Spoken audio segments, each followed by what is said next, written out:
আজ আমি তোমাদের ফিজিক্যাল সায়েন্সের 1 নম্বরের প্রশ্ন উত্তরগুলো সমাধান করছি। দেখো, প্রথম বিভাগ ক দাগের বলেছে নিচের কোন গ্যাসকে আয়নিত করার ক্ষমতা সর্বাধিক? সঠিক উত্তর হবে গামা রশ্মি। ফিউজ তারের বৈশিষ্ট্য হলো উচ্চ রোধ, নিম্ন গলনাঙ্ক। আধুনিক দীর্ঘ পর্যায় সারণীতে কয়টি শ্রেণী আছে? 18টি শ্রেণী রয়েছে।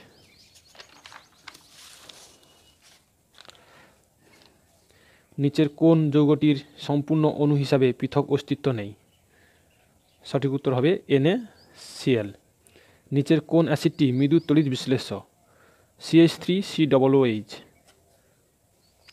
লঘু সালফিউরিক অ্যাসিড মিশ্রিত পটাশিয়াম ডাইক্রোমেট দ্রবণে H2S চালনা করলে কী রং উৎপন্ন হয়?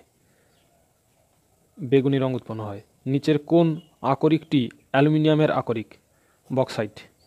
ত্রিবন্ধনযুক্ত অসম্পৃক্ত হাইড্রোকার্বনটিকে শনাক্ত করো। C2H2। গ্রিনহাউস গ্যাসটি শনাক্ত করো। জলীয় বাষ্প। STPতে 22 গ্রাম CO2 এর আয়তন হল 11.2 লিটার। 10 গ্রাম ক্যালসিয়াম কার্বনেটকে তীব্র উত্তপ্ত করলে কত গ্রাম ক্যালসিয়াম অক্সাইড পাওয়া যাবে? 5.6 গ্রাম। তাপ পরিবাহিতাঙ্ক নির্ভর করে পরিবাহী উপাদানের প্রকৃতির উপর। আলোর প্রতিসরণের সময় নিচের কোন রশ্মিটি অপরিবর্তিত থাকে? কম্পাঙ্ক। কোন প্রকার দ্রবণে অসৎ, ছোট এবং সমশীর্ষ প্রতিবিম্ব গঠিত হয়? উত্তল দর্পণে। নিচের কোন এককটি তড়িৎ শক্তির একক? ওয়াট। এরপর বিভাগ খ দাগে দেখো, তেজস্ক্রিয়তার SI একক কি? সঠিক উত্তর হবে বেকেরেল।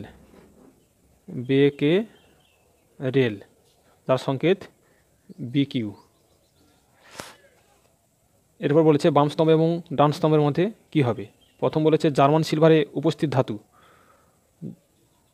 Ni। ইউরোনিয়ামোত্তর মৌল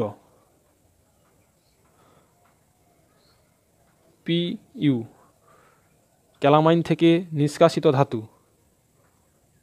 Zn। পর্যায় সারণীর দ্বিতীয় পর্যায়ে অবস্থিত ক্ষারীয় ধাতু Li।